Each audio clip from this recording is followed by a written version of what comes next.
बिस्मिल्लाहिर्रहमानिर्रहीम। अस्सलाम वालेकुम। आप देख रहे हैं प्रोग्राम नुक्ता इम्तियाज़। मैं हूं आपके साथ मशल बुखारी। प्रोग्राम में हमारे साथ मौजूद हैं सीनियर तज्ज़ियाकार इम्तियाज़ गुल साहब। अस्सलाम वालेकुम जी, नाज़रीन को भी सलाम। नाज़रीन, मुल्की सियासी सूरत हाल में आए रोज़ नित नई डेवलपमेंट्स जो हैं वो हो रही हैं, सामने आ रही हैं। कुछ बनते बिगड़ते इत्तेहाद हैं सियासी जमातों के, ख़ासतौर पे दो बड़ी सियासी जमातें, उनके बारे में बहुत सी बातें हो रही हैं कि क्या ये इत्तेहाद आगे चल भी पाएगा, कितना पायदार होगा या नहीं होगा। और ख़ास तौर पे PMLN के अंदर जो एक टूट फूट हमें नज़र आ रही है, ख़ास तौर पे उस एग्रेसिव बयानिए के बाद जो कि सामने आया है PMLN के सरबराह की तरफ से। और इस पर ख़ास तौर पे जो बलोचिस्तान से ताल्लुक़ रखने वाले PMLN के बड़े इंपॉर्टेंट रहनुमा तस्वुर किए जाते थे जनरल कादिर बलोच साहब, और अब उन्होंने PMLN जो है वो अपने तहफ़्फ़ुज़ात और अपने जो एतराज़ात हैं उसका इजहार करते हुए उससे सबकदोश हो गए, इस्तीफ़ा दे दिया। और ख़ास तौर पे उनको एतराज़ है जो इदारों को मिलाइन किया जा रहा है, जिस तरीके से उन पर तनकीद की जा रही है, जिस तरीके से इल्ज़ाम तराशी की जा रही है। उन्होंने अभी हालिया दिनों में जो गुफ्तगू की है, जरा आपको वो सुनाते हैं, अपने तहफ़्फ़ुज़ात वो क्या बयान करिए, ये जरा देखिए। मेरी फैसले की मेन वजह वो है ये अपील जो मियां नवाज शरीफ साहब ने अफवाज पाकिस्तान से की कि आप लोग जो हुक्म दिया जाए उसको आईनी और गैर आईनी होने की स्टैंडर्ड पर परखें और फिर उसके ऊपर अमल करें। ये एक बगावत को जन्म देने वाली चीज है।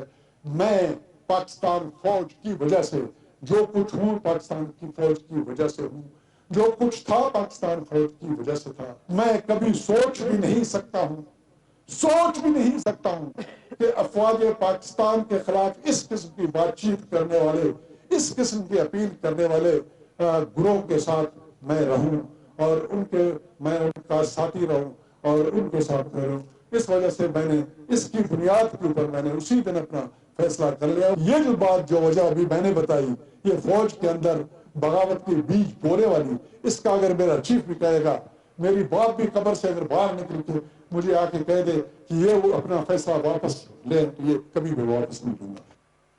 गुफ्तगू आपने सुनी इम्तियाज़ साहब। ये वो लोग हैं जो बलोचिस्तान में PMLN के पिलर्स जो है वो तस्वुर किए जाते थे, और इनका इस तरह से पार्टी से अलग हो जाना, आपको लगता है कि बयानिया अब नुकसान पहुंचाना शुरू हो गया है PMLN को? देखिए, वो तो बड़ा वाज़े था कि इस नौयत की बातें बुलंद बांग और एक लिहाज से बगावत पे उकसाने वाली जो बात है, मुझे तो जब ये तकरीर मैंने सुनी तो 2006 में अलकायदा के जो रहनुमा हैं ईमान ज़वाहिरी, उनकी एक अपील याद आ गई थी जो उन्होंने पाकिस्तान की फ़ौज से की थी।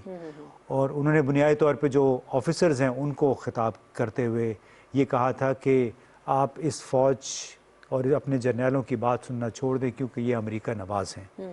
अब भले उन्होंने कोई जवाब पेश किया, लेकिन नवाज़ शरीफ साहब ने भी यही कहा कि आप देखें कि आपको कोई कानूनी आईनी हुक्म देता है कि नहीं। तो ये बड़ी ख़तरनाक बात थी, ख़ास तौर पे एक साबिक वज़ीर आज़म के लिए, जिसकी बुनियाद पे देखिए ना, ये वो साहब हैं जनरल कादिर बलोच साहब, कि इन्होंने और सनाउल्लाह ज़हरी ने मिल के मुस्लिम लीग को बचाया, चलाया, ख़ास तौर पे 2010-11 के बाद से बलूचिस्तान में। ये वो साहब हैं कि एक मरतबा इन्होंने हमसे वादा किया हुआ था, एक बड़ी अहम मीटिंग थी हमारी, एक इदारे, हमारे अपने इदारे की, और कंसल्टेशन के लिए उन्होंने आना था। और मीटिंग से एक घंटा पहले उन्होंने माजरत कर ली, कहा कि मुझे मियाँ साहब ने बुला लिया है। यानी इतने वफादार, जी, इतनी वफादारी का इजहार था कि, और उस वक्त हम ये सोचते रहे कि ये कैसा मुल्क है जहाँ पे लोगों की ज़बान अपनी उन्होंने कमिटमेंट की होती है, एक वादा कर लिया और सिर्फ इस वजह से वो वादा तोड़ दिया चूँकि उनके बादशाह सलामत ने बुला लिया। तो अब इस मौके पे मेरे ख्याल इनको लिए फिर ये बड़ा मुश्किल हो गया था इस बयानी के साथ चलना। और जो सनाउल्लाह ज़हरी, इन्होंने अपनी तकरीर में एक और भी जिक्र किया, उन्होंने सनाउल्लाह ज़हरी साहब का भी जिक्र किया कि उनको PDM के जलसे में इसलिए नहीं बुलाया गया कि नवाब अख्तर मैंगल ने इनकार कर दिया था कि अगर ये आएंगे तो फिर मैं नहीं आऊँगा।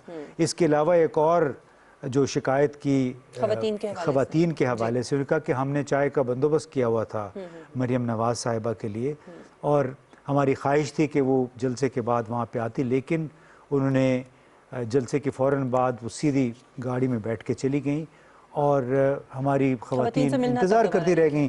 तो आज जलसे में जनरल कादिर बलोच ने ये भी कहा कि मैं इस जलसे के तवस्सुत से अपनी बलोच बहनों से, माँओं से मैं ये माज़रत करता हूँ उस काम के लिए जो इनके साथ मरियम नवाज़ ने किया, कि उन्होंने बिल्कुल किसी रवादारी का, जो एक मेहमान नवाजी के कुछ उसूल अदब आदाब होते हैं, उनका ख्याल नहीं किया और यूं ही उठ के वो वहाँ से चली गई। तो इस बात पे भी बहुत नालां थे। सही, और ख़ास तौर पे वो जो बयानिया है अब उसकी हमें जो मज़मरात हैं वो नज़र आना शुरू हो गए हैं। एक और बड़ा इम्पॉर्टेंट जो इस वक्त सूरत हाल गिलगित बल्तिस्तान के इलेक्शंस को लेकर इम्तियाज़ साहब है, अभी जो इलेक्शंस कैंपेन हमने देखी जिस तरह से चल रही है, और सब अपनी अपनी कैंपेन जो है, जो दो बड़ी जमातें जो वैसे तो बड़ी बात कर रही हैं, PDM में भी शामिल हैं, और लेकिन यहाँ पे आके ज़ाहिर उन्होंने अपनी अपनी कैंपेन करनी है।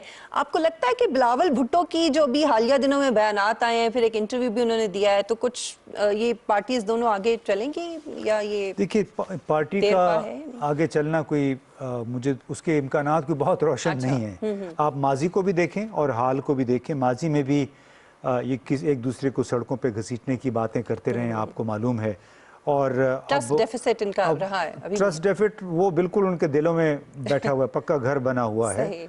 और एक दूसरे के हवाले से जितनी भी इन्होंने बातें की वो तो एक दूसरे की शक्ल देखने के रवादार नहीं होना चाहिए जो इनका रवैया रहा है एक दूसरे के बारे में।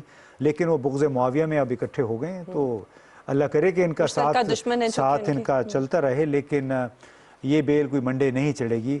और उसका ताज़ा तरीन इजहार यही है कि जिस अंदाज में बिलावल भुट्टो ज़रदारी अपनी इंतखाबी मुहिम चला रहे हैं 25 अक्टूबर से गिलगित बल्तिस्तान में, और उस दौरान जो लबो लहजा उन्होंने इख्तियार किया है वो कदरे उससे हट के है जो मरियम नवाज साहिबा का है, जो PDM के जलसे में था, जो नवाज शरीफ साहब का है। तो उसकी उसमें मोहतात हो गए हैं। उसकी कई वजूहात हैं, हम अगर हमारे साथ मेहमान आ गए तो उनसे भी पूछ लेंगे। लेकिन बुनियादी बात यह है कि बिलावल भुट्टो ज़रदारी ने बड़ा चीख चिल्ला के अपनी इलेक्शन कैंपेन चलाई है, लोगों से बड़े वादे किए तरक्की के कि हम जब आ जाएंगे, आपका हमारा चूँकि बड़ा पुराना ताल्लुक़ है, तो हम आपको तरक्की और अमन की मंजिल की तरफ लेके जाएंगे। लेकिन उनके गले में एक बड़ा तौक है। अच्छा, वो तौक है सिंध हुकूमत।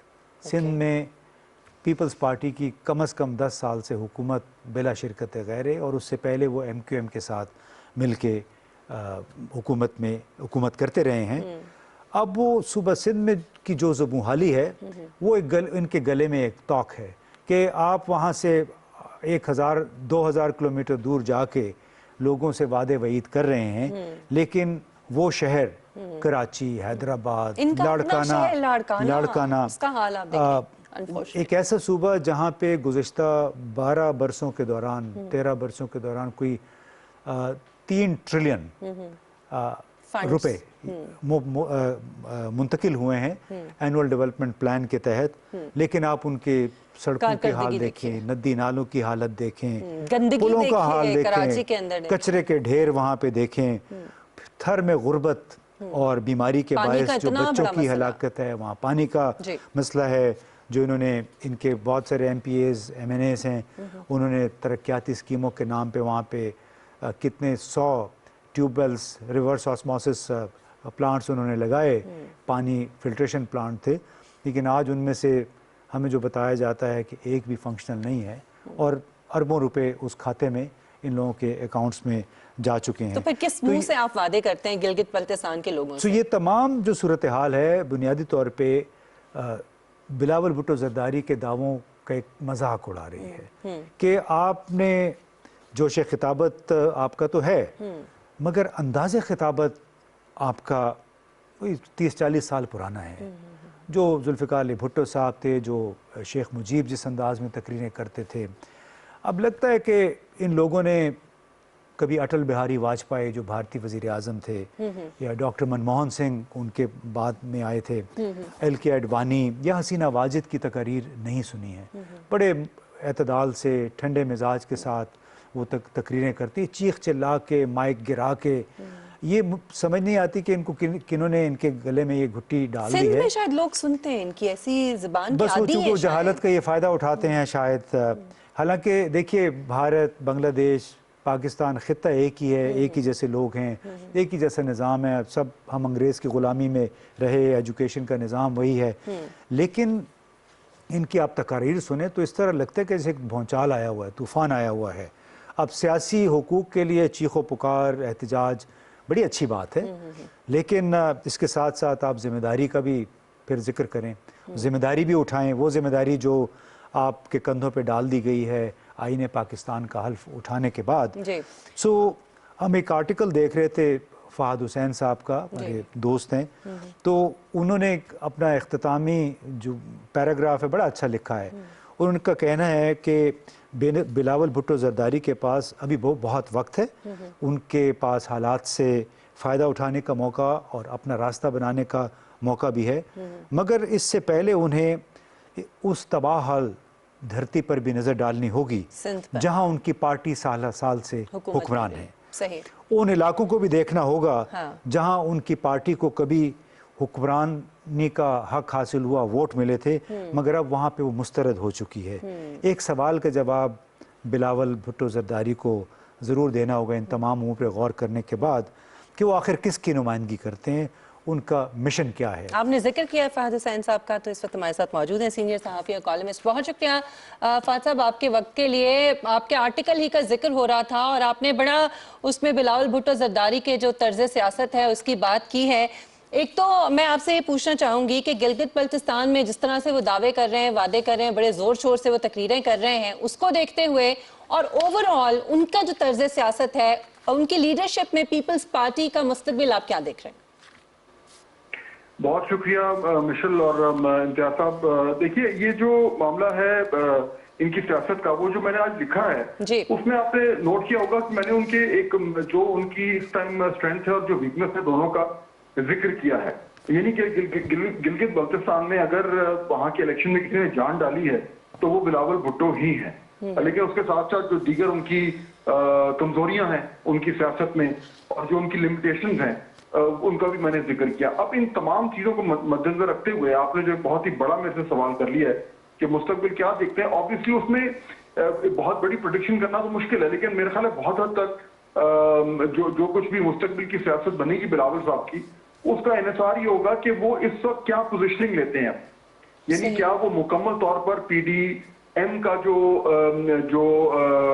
حکمت عملی ہے اس سے جڑے رہتے ہیں، اس مہم سے جڑے رہتے ہیں مکمل طور پر، یا وہ تھوڑا سا آگے بڑھ کر اپنے لیے سپیس کریٹ کرتے ہیں اسٹیبلشمنٹ کے ساتھ. یہ بنیادی اس وقت جو فیصلہ ہے جو انہوں نے کرنا ہے. اور اس سے یہ بڑا مشکل کام ہوگا کہ پی ڈی ایم ایک قدم جو ہے وہ پی ڈی ایم پہ رکھے رہیں اور دوسرا قدم جو ہے وہ اگر مکمل طور پر اسٹیبلشمنٹ کی کشتی میں نہ بھی ڈالیں تو ان کے قریب آئیں. کیا یہ سیاست کرنا اس وقت ممکن ہے؟ یہ ہے بڑا سوال.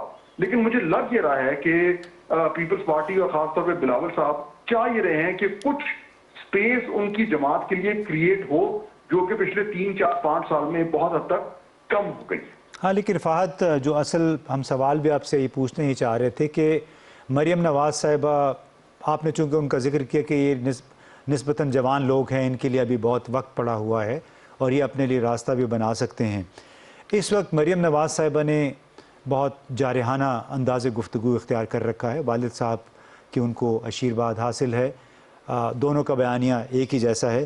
لیکن گزشتہ چند دنوں سے جب سے خاص طور پہ گلگت بلتستان میں آمد ہوئی ہے بلاول بھٹو زرداری کی، ان کا طرز خطابت جو ہے وہ تھوڑا بدل گیا ہے، کچھ ماڈریشن اس میں آ گئی ہے اور انہوں نے اپنا کافی مختلف ہو گیا ان کا بیانیہ پی ڈی ایم سے. تو آپ کیا سمجھتے ہیں کہ دونوں کی مجبوریاں کیا ہیں؟ دیکھیے جو مجھے سمجھ آ گئی ہے، کیونکہ تھوڑا سا آڈیو میں پرابلم ہو رہا ہے، مجھے جو سمجھ آئی ہے آپ یہ پوچھنا چاہ رہے ہیں کہ مریم نواز اور بلاول بھٹو کی سیاست میں فرق کیا نظر آ رہا ہے، یہ سوال تھا. جی بالکل یہی ہے. دیکھیے اس پہ یہ تو بہت کلیئر ہے. اگر آپ میں اس طریقے سے اس کو بیان کروں کہ اگر یہ 2 اینڈز ہیں، ایک اسپیکٹرم ہے اور اس کے ایک اینڈ پہ بالکل ایکسٹریم اینڈ پہ اس ٹائم مسلم لیگ نون کی سیاست ہے اور اس کے دوسرے ایکسٹریم جو ہے، دوسرا اینڈ جو ہے اسپیکٹرم کا، اس پہ اس ٹائم एस्टैब्लिशमेंट खड़ी है जिनके साथ पीटीआई जुड़ी हुई है। अब ये जो बीच में स्पेस है, इसमें सारी गेम हो रही है कि इस स्पेस में जेयूआई किधर है, पीपल्स पार्टी किधर है, पीएमएलक्यू किधर है और पीटीआई किधर है।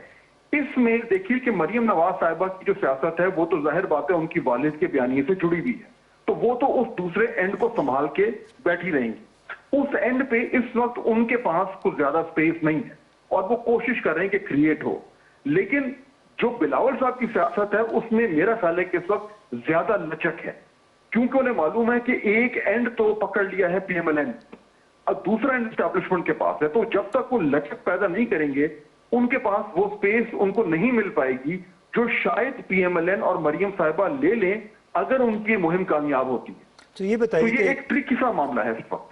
जी बिलाशुबा एक ट्रिकी सा मामला लग रहा है। ये बताइए कि इसी सिलसिले में आज जनरल कादिर बलोच साहब ने इस्तीफ़ा दे दिया और बाकायदा तौर पे इस्तीफ़ा दे दिया अपनी साबका जमात से, तो आप समझते हैं कि ये एक मॉडरेटिंग इम्पैक्ट या इन्फ्लुएंस हो सकता है पीएमएलएन के बयानिए के लिए?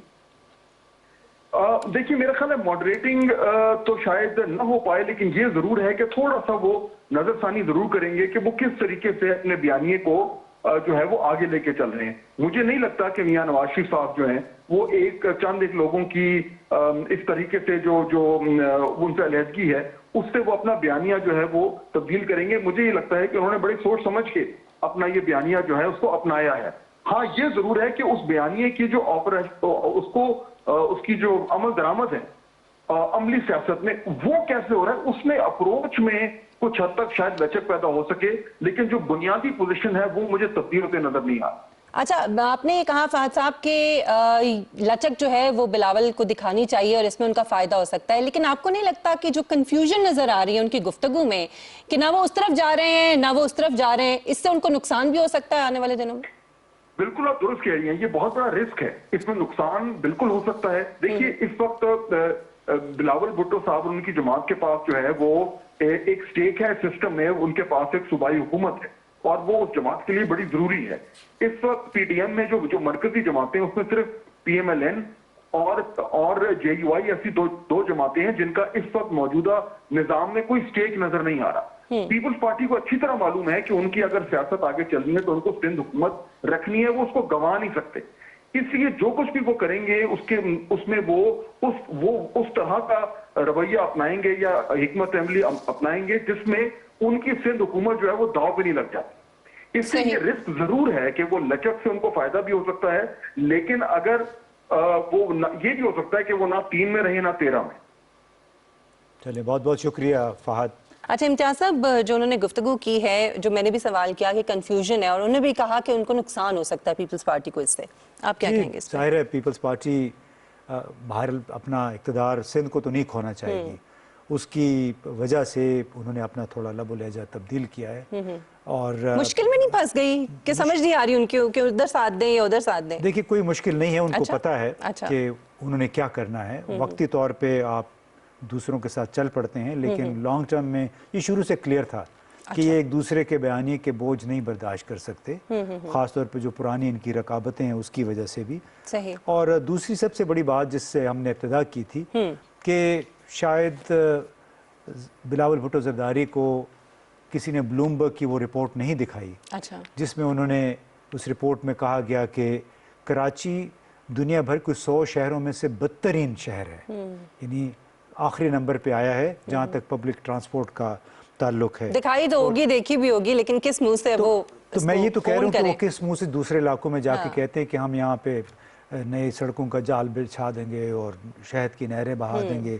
उसमें आप देखिए ना, कराची इस वक्त जिस बदहाली का शिकार है और उस पर हम सबको बतौर पाकिस्तानी अफसोस होता है कि इतना बड़ा शहर, इतना वसाइल से मालामाल, लेकिन आप औरंगी देखें, लियारी देखें, सोराब गोट, इनको तो छोड़ें, आप डिफेंस का इलाका देखें जहां अभी जब बारिशें हुई थी, पॉश एरिया है, वो तो देखें गैर मामूली बारिशें हुई होगी, लेकिन जो कारोबारी पैदावारी सरगर्मियों का जो गढ़ है साइट, वहाँ पे सड़कें टूटी फूटी हुई हैं। कितना लोगों का व्हीकल्स का कितना नुकसान होता है, कितना वक्त बर्बाद होता है जब वहाँ से गाड़ियाँ निकल रही होती हैं। मैं एक रिपोर्ट पढ़ रहा था, उसमें ये बताया गया कि कराची में कोई जो सड़कों का जाल है वो तकरीबन 10,000 किलोमीटर बनता है, अच्छा। और अक्सर सड़कें जो हैं, चाहे वो शाहराह औरंगी है, शाहराह फैसल है, बल्दिया गुलिस्तान जौहर का जो इलाका है, वो सब टूट फूट का शिकार हैं, जिसकी वजह से न सिर्फ लोगों को इनकन्वीनियंस है बल्कि उनका वक्त कितना, वसाइल कितने बर्बाद होते हैं। पानी के मसाइल हैं अलग, सिर्फ कराची में नहीं, हैदराबाद में भी हैं,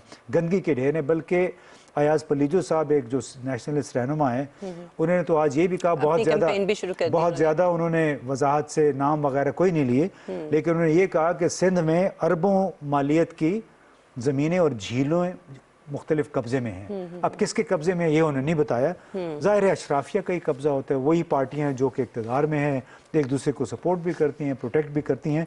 तो बड़ी गंभीर सूरत हाल है। और ये कोई यही इसी बात का जिक्र फ़ाद हुसैन ने इस तरफ इशारा किया कि पीपल्स पार्टी के नौजवान रहनुमा को इस बात पे गौर करना होगा कि जो धरती कभी उनके ज़ेर कंट्रोल थी, यानी पंजाब, वो उनसे क्यों खो गई। अच्छा, और एक आखिरी सवाल फिर हम ब्रेक की तरफ जाएंगे कि गिलगित बल्तिस्तान इलेक्शन की कैंपेन जो हो रही थी, अब तमाम जो लीडरशिप है उनको कह दिया गया है कि वो चले जाएं वहाँ से, तो ये असरअंदाज हो रहा था चूँकि उनका इस तरह से गुफ्तगू करना, तकरीरें करना। नहीं, जाहिर है जी, अब जहाँ जो भी मरकज़ी रहनुमा जब जाते हैं तो वो अपने एजेंडे लेके जा रहे हैं। ख़ास तौर पे वफाकी हुकूमत के जो लोग या सूबाई हुकूमत के लोग अगर यानी खैबर पख्तूनख्वा से जाएंगे तो वो अपने उनको वादे कर रहे हैं, तो असर तो पड़ता है। फिर आपको मीडिया के ज़रिए जितनी कवरेज आपको मिलती है, तो इस वजह से उनको चीफ़ कोर्ट ने गुज़श्ता रोज़ और चीफ़ इलेक्शन कमिश्नर ने कह दिया कि आप लोग मेहरबानी करें 3 दिन के अंदर अंदर यहाँ से निकल जाएँ। और हमारे कुछ वज़ीर भी वहाँ पे हैं और बिलावल भुट्टो साहब को भी कहा गया कि आप भी मेहरबानी करें, यहाँ का माहौल ना ख़राब करें। चलिए हम देखते हैं कि आने वाले दिनों में, क्योंकि इलेक्शंस बहुत करीब हैं, क्या होता है और क्या मुस्तकबिल होगा गिलगित बल्तिस्तान का। नाज़रीन, एक ब्रेक लेते हैं, ब्रेक के बाद वापस आएंगे अपने मौजू के साथ। हमारे साथ रहिए।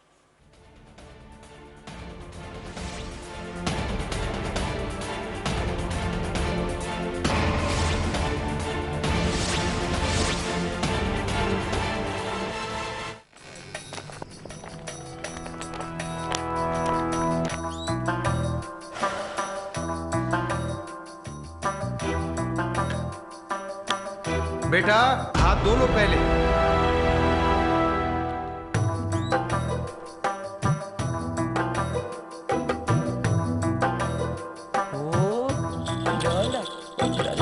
बेटा, हाथ धो लो पहले।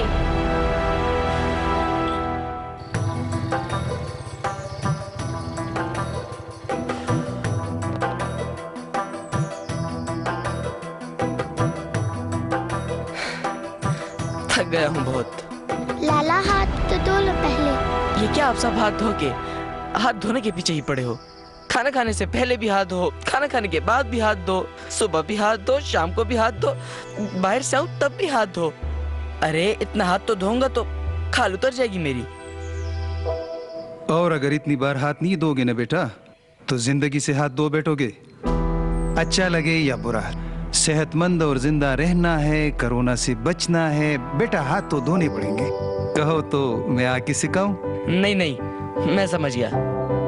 आप लोग बैठे, मैं हाथ धो के आया। साबुन से 20 सेकंड तक बार बार हाथ धोएं, खास तौर पर बाहर से आने या ज्यादा इस्तेमाल होने वाली चीजों को छूने के बाद। कोरोना से खुद को बचाएं, हाथ धोना मामूल बनाएं। कोरोना की अलामत हो तो हुकूमत खैबर पख्तूनख्वा की हेल्पलाइन 1700 पे कॉल करें। फौरी खबर हो, राय या तज्जिए, डिजिटल दुनिया में आपके साथ साथ। पीटीवी न्यूज की सोशल मीडिया प्लेटफॉर्म्स पर बढ़ती मकबूलियत, टॉक शोज, खसूसी रिपोर्ट्स और आगाही के पैगामात की फौरी रसानी के लिए पेश। पीटीवी न्यूज फेसबुक अकाउंट पर 30 लाख फॉलोअर्स मुकम्मल। हम पर एतमाद करने और जुड़े रहने पर आपका शुक्रिया। पीटीवी न्यूज, दुरुस्त हर वक्त बर वक्त।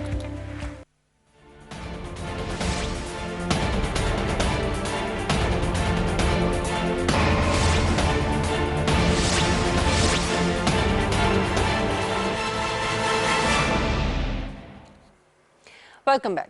ناظرین، حکومت یہ دعویٰ کر رہی ہے کہ جو اقتصادی اشاریے ہیں وہ بہتر ہوئے ہیں، اس کے علاوہ جو روزگار کے مواقع ہیں وہ مہیا کیے جا رہے ہیں، نئے مواقع دیے جا رہے ہیں لوگوں کو، اور پیداوار میں بھی اضافہ ہوا ہے، اور ہم امید بھی یہی کرتے ہیں، توقع بھی کی جا رہی ہے کہ ہاؤسنگ سیکٹر میں جو انسینٹیوز دیے گئے ہیں، حکومت نے جو اسکیم شروع کی ہے اس کی وجہ سے آنے والے دنوں میں خاصا فائدہ ہونے کا امکان ہے۔ اس حوالے سے بزنس کمیونٹی جو ہے اس کی کیا رائے ہے اور وہ کتنی پر امید ہے، یہ جاننے کے لیے ہم نے دعوت دی ہے پریزیڈنٹ اسلام آباد چیمبر آف کامرس سردار یاسر الیاس خان صاحب اس وقت ہمارے ساتھ موجود ہیں۔ بہت شکریہ خان صاحب آپ کے وقت کے لیے۔ یاسر صاحب، آپ سے سب سے پہلے تو میں جاننا چاہوں گی کہ حکومت کی طرف سے جو ہاؤسنگ سیکٹر کے لیے جو انسینٹیوز جو ہے دیے گئے ہیں اس سے آپ کو کیا لگتا ہے مارکیٹ پر روزگار کے لیے یا اقتصادی جو سرگرمیاں ہیں اس پہ کتنا اثر پڑے گا؟ آئی تھنک یہ پرائم منسٹر پاکستان کا بہترین ویژن ہے اور بہت اچھا انیشیٹو ہے۔ اگر آپ دیکھیں کہ جو ان کا ویژن تھا 5 ملین ہاؤسز کا، وہ ایسے فیصلوں کے ساتھ ہی اچیو ہو سکتا ہے جب ہم اس انڈسٹری کو سپورٹ کریں۔ دیکھیں ابھی ریسنٹلی آپ نے ریکگنائز کیا ہے کہ real state is actually in industry جس کے ساتھ کلیکٹیولی 70 allied انڈسٹریز لنکڈ ہیں، اور اس میں آپ جب اپنی ریلیکسیشن کریں گے ان ٹرمز آف لونز، اس کے علاوہ آپ لوگوں کو امپلائمنٹ اپرچونیٹیز پرووائڈ کریں گے، تو آپ دیکھیں گے کہ یہ سیکٹر گرو ہوگا، اور اس میں آپ کی جو باقی الائڈ انڈسٹریز، اس میں آپ کے پاس کنسٹرکشن ہے، اس میں سیمنٹ ہے، آپ کے پاس بلاکس ہیں، اسٹیل ہے، everything that's related to this, اس میں آپ کے پاس مارکیٹنگ کمپنیز ہیں، دے ول آل بینیفٹ، تو جابس کریٹ ہوں گے۔ اس کے علاوہ آپ دیکھیں گے کہ FDI آپ کے پاس پاکستان میں آئے گا، and locally your GDP will increase انشاءاللہ، and the economy will grow. اچھا، یہ بتائیے گا یاسر کہ اقتصادی ریوائیول کے لیے اور پیداواری عمل کو تیز کرنے کے لیے پاکستان میں حکومت کو مزید کیا کرنا چاہیے؟ دیکھیں، ہمیں سب سے بڑا جو ایشو فیس ہو رہا ہے ابھی وہ ہے ریلیٹڈ ٹو ٹیکس۔ کرنٹلی جو آپ ٹیکسز اپنے پروگرامز لے کے آ رہے ہیں دیر سپر نیچرل۔ ابھی ریسنٹلی آپ نے اسلام آباد میں 300% پراپرٹی ٹیکس کو ہائک کیا ہے، جو کہ پہلے 10% of property value over night. اب کسی کے بھی بزنس پلان میں یا کسی کے بھی ایک بجٹ میں یہ چیز فورکاسٹ نہیں ہوتی کہ all of the sudden over night اگر اتنا ایکسپینس آئے گا تو وہ کیسے پورا کریں گے۔ تو آئی تھنک ابھی ہم جس بحران سے گزر رہے ہیں COVID-19 کے، اٹس این انڈیوسڈ ریسیشن، اور اس میں آپ ریلیکسیشن لے کے آئیں جتنی بھی آپ کی انڈسٹریز ہیں، جتنے ڈفرینٹ سیکٹرز ہیں، تاکہ وہ سروائیو کر سکیں اس ڈیفیکلٹ ٹائم کے تھرو۔ تو یہ آپ کی اکانومی کنٹریکٹ ہوگی اگر آپ اسکروٹنائز کریں گے بزنسز کو جو کہ ٹیکس پے کر رہے ہیں۔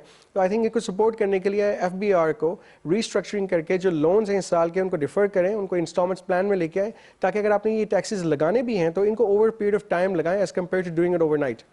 یعنی آپ نے جو ٹیکسیشن کی بات کی ہے، آپ یہ کہہ رہے ہیں کہ FPR کی ٹیکسیشن پالیسی جو ہے وہ پریسیو ہے، جابرانہ ہے، اور اس میں تھوڑی نرمی ہونی چاہیے۔ کیا یہی وجہ ہے آپ سمجھتے ہیں کہ جو پھر انڈر انوائسنگ کی جاتی ہے صنعت کاروں کی طرف سے، بزنس کمیونٹی کی طرف سے، یا پھر ٹیکس چوری کی جاتی ہے؟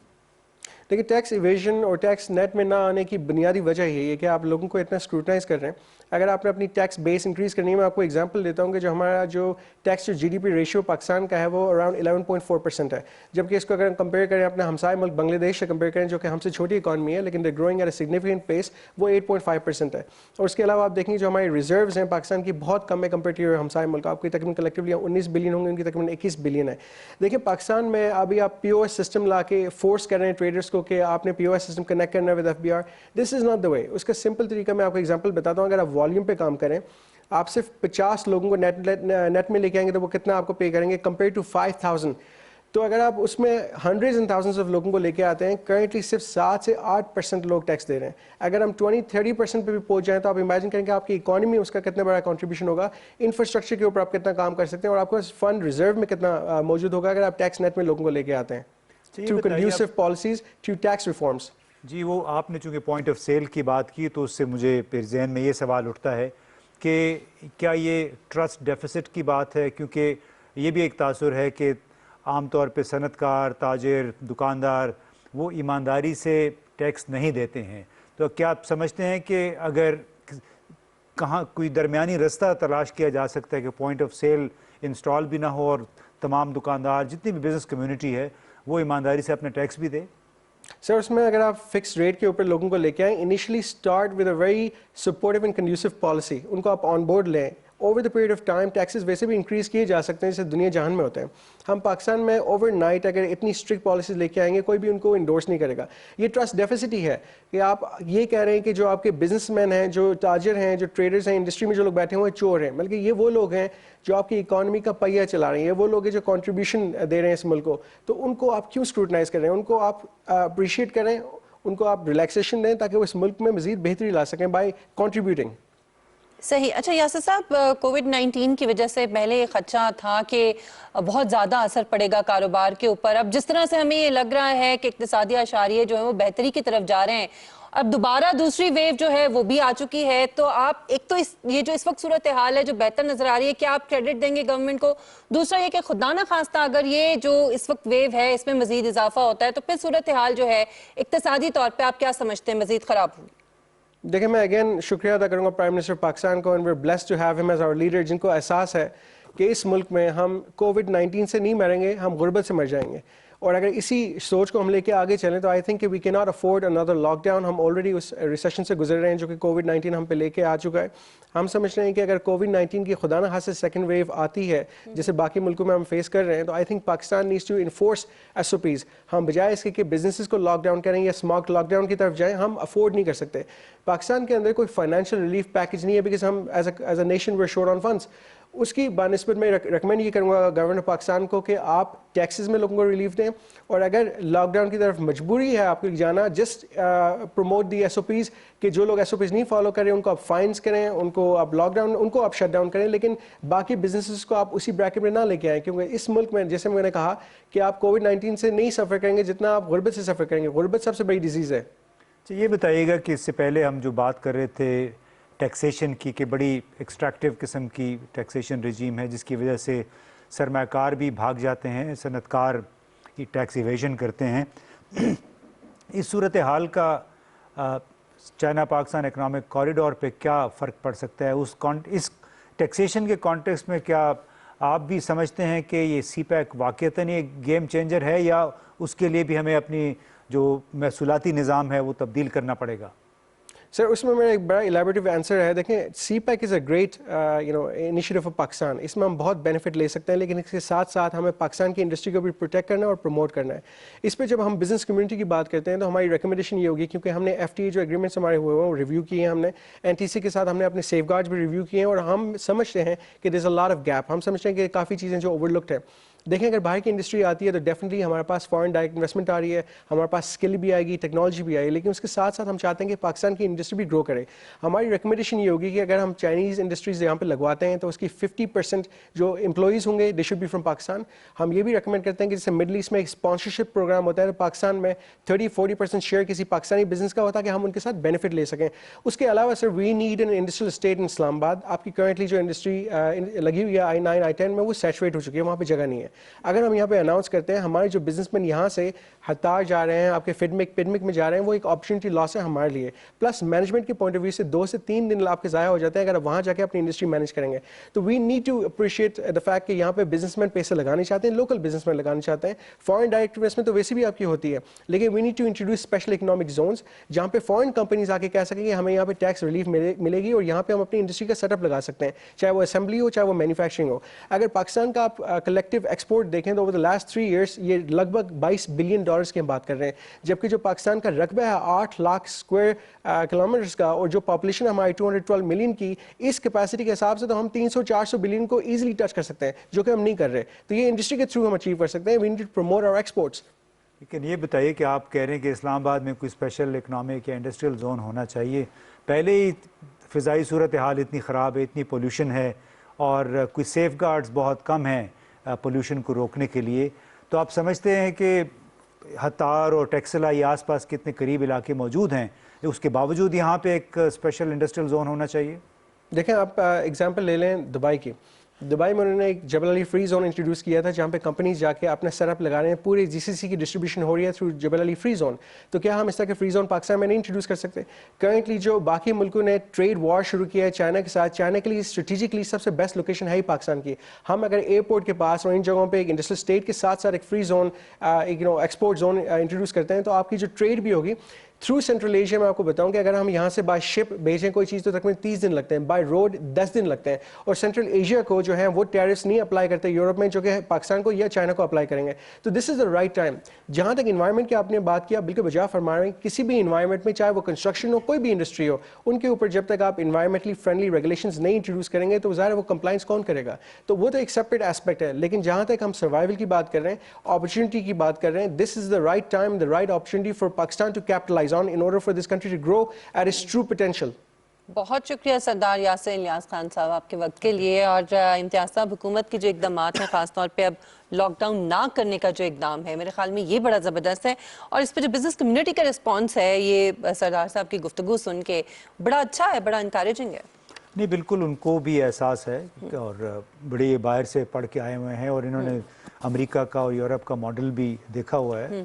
अभी बड़े यंग है लेकिन बहुत कुछ इतनी बड़े एनर्जेटिक लग रहे थे, हासिल कर लिया है। तो उनका भी जो तजर्बा है वो बोल रहा है और वो यही है कि पाकिस्तान जैसे मुल्क में आप लॉकडाउन करके लोगों को भूख से नहीं मार सकते। और जिन मुल्कों में लॉकडाउन हुआ, ये वो ममालिक हैं जहाँ पे इनके फॉरेन एक्सचेंज रिजर्व्स बहुत ज़्यादा हैं, उनके वसाइल बहुत ज़्यादा, वो एक साल तक भी अपने लोगों को घर बैठ के सरकारी जो वज़ाइफ हैं वो दे सकते हैं, जो कि कनाडा में इस वक्त हो रहा है, यूरोप के कुछ मुल्कों में हो रहा है, जहाँ जहाँ पे लॉकडाउन है। अमेरिका में पार्शली ये हो रहा है, बल्कि वहाँ तो एक और स्टिमुलस पैकेज की भी तैयारी हो रही है। अब जो बाइडन साहब जब संभालेंगे ओहदा 20 जनवरी को, अब मालूम नहीं कि सदर ट्रंप उससे पहले कुछ करके जाते हैं या नहीं, लेकिन एक और स्टिमुलस पैकेज वहाँ पे 2-3 ट्रिलियन का तैयार हो रहा है। और उसकी बुनियादी वजह यही है कि बहुत बड़ा धचका लगा है कोविड की वजह से वहाँ की इकॉनमी को। गुज़िश्ता रोज़ भी कोई 1,21,000 नए केसेस सामने आए हैं, हलाकतें कोई 2,40,000 से ज़्यादा हो चुकी हैं। तो वो ममालिक जो कि ख़ुद कफ़ील हैं, जो कि सनती तौर पे बहुत ज़्यादा तरक्की याफ्ता हैं, बरामदात करते हैं, उनके लिए 2-4 महीने 10 महीने कोई मसला नहीं है बहुत बड़ा।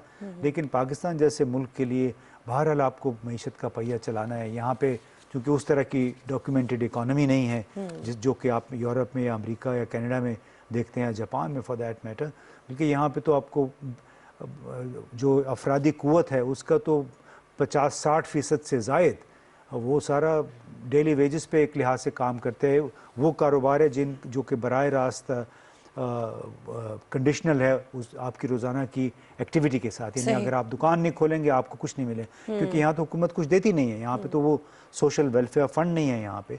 तो उस वजह से ये जो कई बिजनेसमैन हैं जो कि वज़ीर आज़म से इत्तेफाक करते हैं कि मईशत का पहिया चलते रहना चाहिए और इसके साथ साथ आप अपनी एहतियाती तदाबीर जरूर करें। बिल्कुल, हुकूमत तो जो कर रही है वो कर रही है, लेकिन हमें खुद हमारी जो रिस्पॉन्सिबिलिटीज़ हैं उनको अपनाते हुए, उनका ख्याल रखते हुए SOPs को फॉलो करना होगा।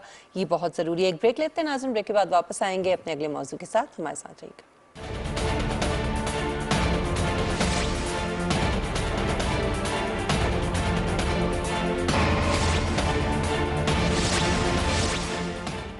नवंबर का महीना है पाकिस्तान टेलीविजन की सालगिरह का महीना। राइजिंग पाकिस्तान में इस पूरे महीने में हम आपके लिए स्पेशल नशिस्तें सजा के ला रहे हैं। तो देखना ना भूलिएगा नवंबर का पूरा महीना राइजिंग पाकिस्तान, जिसमें आपके फेवरेट स्टार से हम करवाएंगे आपकी मुलाकात। भुला उसे अब मैं बिला वजह उसको घुमाना शुरू कर दूं, उल्टा पुल्टा करना शुरू कर दूं, हवा में उछाल दूं। It's not a toy, it's a tool. ये जमाना जो इस वक्त हम बैठे हैं ना, this is the best human life has seen ना। मेरी भी रूह ऐसी है, उसमें वो खोज का मादा वो हमेशा रहा है। मोहब्बत ने रांझे नु जोगी बनाया। तो जब तक अपनी खामी, अपनी कमी को नहीं आप कबूल करेंगे, आप दूसरे के नहीं कबूल करेंगे। ये मुच्छा उससे दर्जी को सोइयां ने जिदे कोलों कमीज सुई। मैंने कहा नहीं, आज मैं सिर्फ इसलिए जाऊंगी कि मेरी तौसीक से मुलाकात हो जाए, बाकी कुछ होना हो। Happy birthday PTV।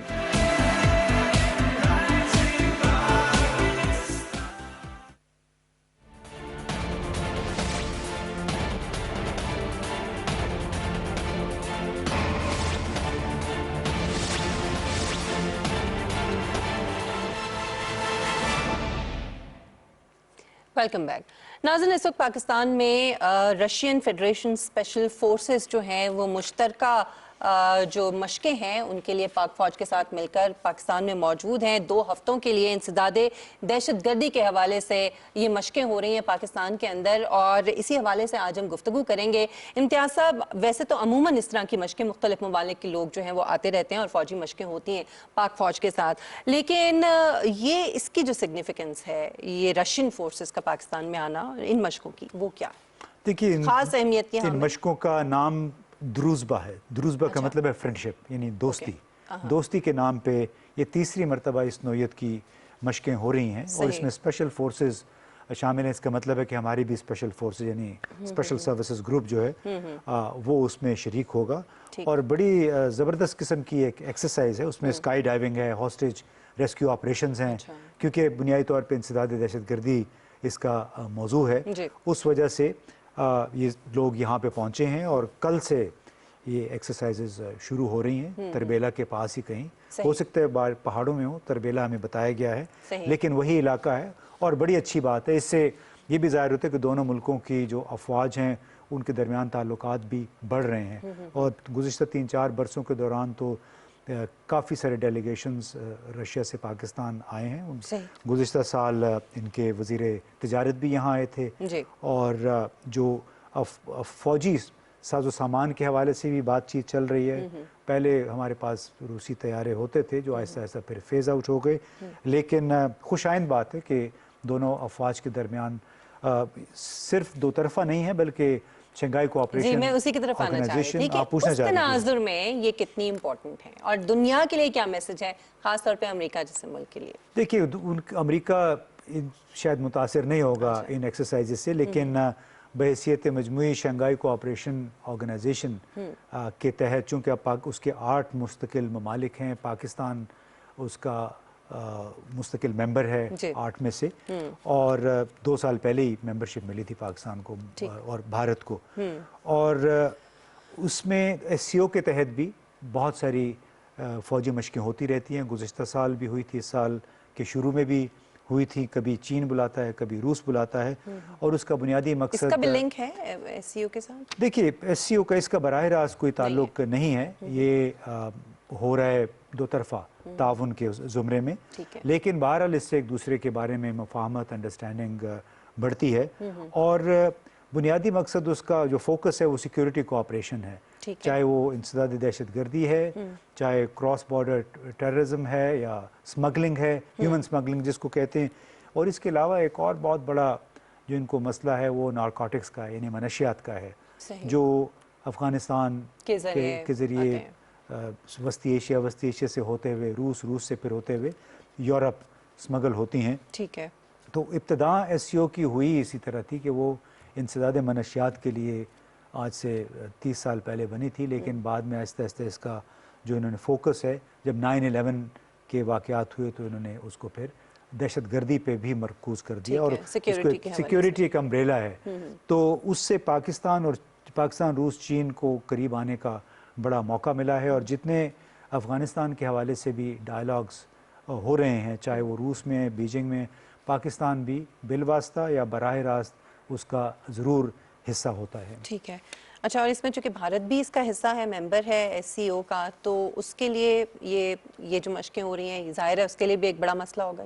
देखिए नहीं, कोई इतना मसला नहीं, क्योंकि वो खुद रूसी और चीनी अफवाज के साथ तो शायद उन्होंने सिर्फ SCO के तहत फ़ौजी मशकों में हिस्सा लिया है, लेकिन रूसी अफवाज के साथ उनका ये ड्रिल्स होती रहती हैं वक्तन फ़वक्तन। अलबत्ता यह है कि इससे पाकिस्तान रूस के दरमियान ताल्लुकात जो हैं वो मज़ीद एक कदम आगे चले जाते हैं और उसमें तवील अरसे तक, अब इससे भी अंदाज़ा लगाइए कि हमारे यहाँ पे जितनी भी हुकूमतें रही हैं गुज़िश्ता 15-20 साल के दौरान, चाहे वो जनाब मुशर्रफ थे, चाहे जरदारी साहब, चाहे नवाज शरीफ साहब के दौर में एक ब्रेक थ्रू हुआ था, ये हमें मानना चाहिए। हुआ ये था कि जब सोवियत यूनियन 1990 में टूटा, उस वक्त पाकिस्तान के नेशनल बैंक में रूस ने अपने 2 अकाउंट खोले हुए थे। स्टील मिल के लिए उन्होंने कर्जा भी दे रखा था, जो कि 1975 में जुल्फ़िकार अली भुट्टो साहब के दौर में कमीशन हुई थी, और वो बाहमी लेन देन के लिए वो 2 अकाउंट यहाँ पे खोले गए थे। तो जब सोवियत यूनियन टूटा वो अकाउंट्स फ्रीज हो गए। अब उसमें बहुत सारे हमारे ताजिर थे जो जिनका लेन देन था रूस के साथ, ठीक, उन्होंने फिर सिंध हाई कोर्ट में पिटिशन की कि हमें हमारे रुकूम फंसी हुई हैं, सोवियत यूनियन टूट गया है, आप हमें पैसे वापस करवाएं। तो टोटल को 103-4 मिलियन डॉलर की बात थी। अब ये अंदाज़ा लगाइए कि जितनी भी हुकूमतें गुजरी उनके लिए ये 103 मिलियन डॉलर का मामला सेटल करना कितना मुश्किल था। देखिए ना, किसी भी रियासत के लिए, और उसमें से एक्चुअली जो हुकूमत पाकिस्तान और रूस के दरमियान मामला थे वो 93 मिलियन डॉलर थे। ठीक है। और 2015 में कहीं जाके जो इनका तीसरा इंटर गवर्नमेंटल एक कमीशन का जब इजलास हुआ तो उसमें यह तय पाया कि अब ये इस मामले पे भी बात कर लेते हैं। अब क्यों इस मामले पे बात आई? इसलिए कि रूस का अपना आईन ये कहता है कि अगर आपका किसी मुल्क के साथ लेन देन में तनाज़ा है, माली तनाज़ा है, कारोबारी तनाज़ा है, आप उसके साथ ताउन नहीं कर सकते, आप उसको कोई इमदाद नहीं दे सकते। अगरचे 2005 के ज़लज़ले के वक्त रूस ने अपना पूरा एक मोबाइल अस्पताल भेज दिया था, वो एक अलग सूरत हाल थी।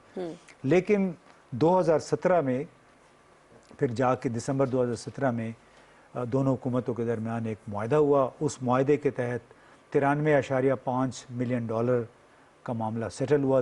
90 दिन के अंदर पाकिस्तान ने पेमेंट करनी थी। लेकिन उस मुआहदे पे अमल दरामद, अफसोस की बात ये भी है, वो 1 साल पहले हुआ है। अच्छा, 1 साल नवंबर 2019 पे उस पे अमल दरामद हुआ। अकाउंट्स जो थे वो फाइनल फिर सेटल हुए हैं, जिसके बाद अब रूस की ऑफर पहले से थी। अच्छा, बहुत अरसे से वो चाह रहे थे कि जो तुर्कमेनिस्तान से गैस पाइपलाइन आनी है अफगानिस्तान के रास्ते, वो शरीक होना चाह रहा था, क्योंकि 8-10 बिलियन डॉलर का प्रोजेक्ट है और उसमें रूस बराह रास्त शरीक होना चाहता है। उनका अपना बहुत तजर्बा है गैस पाइपलाइंस में और ऑयल पाइपलाइंस में। और इसके अलावा स्टील मिल्स पाकिस्तान में, चूँकि रूस ही का तोहफा था हमारे लिए, कुछ कर्जा भी दिया था उन्होंने, उसको वो रिवाइव करना चाह रहे थे। लेकिन उसकी राह में सिर्फ 93 मिलियन डॉलर। वक्त चूँकि ख़त्म हो रहा है, इसलिए मैं सिर्फ एक चीज़ आपसे पूछना चाहूँगी कि जो एक नए ब्लॉक की हम बातें करते हैं जिसमें रशिया, चीन और पाकिस्तान है, क्या उसकी तरफ ये एक कदम हम समझ सकते हैं? ये जितने इस तरह की नहीं, उस ब्लॉक देखिए, वो एक सियासी ब्लॉक है, सियासी ब्लॉक में हम पहले ही शामिल हैं। हम तो अब बात कर रहे हैं लेन देन की, माली ताउन की, इन्वेस्टमेंट की, कारोबार की। उसकी राह जो थी गुज़श्ता साल नवंबर में हमवार हुई, जब पाकिस्तान ने 93.5 मिलियन डॉलर रूस को दे दिए। उसके बाद अब वो यहाँ पे आप उनसे अगर कहेंगे, उनको अच्छी प्रोपोजिशन देंगे, तो हो सकता है कि वो यहाँ 10 बिलियन डॉलर की भी सरमाकारी कर लें, इन्वेस्टमेंट करें। और हम उम्मीद करते हैं कि ये ताल्लुकात जो है मज़ीद मुस्तहकम होंगे। नाज़रीन, प्रोग्राम का वक्त यहाँ पे ख़त्म होता है। मिशेल बुखारी, इम्तियाज़ गुल साहब को इजाज़त दीजिए। अपना ख्याल रखिएगा। अल्लाह हाफ़िज़।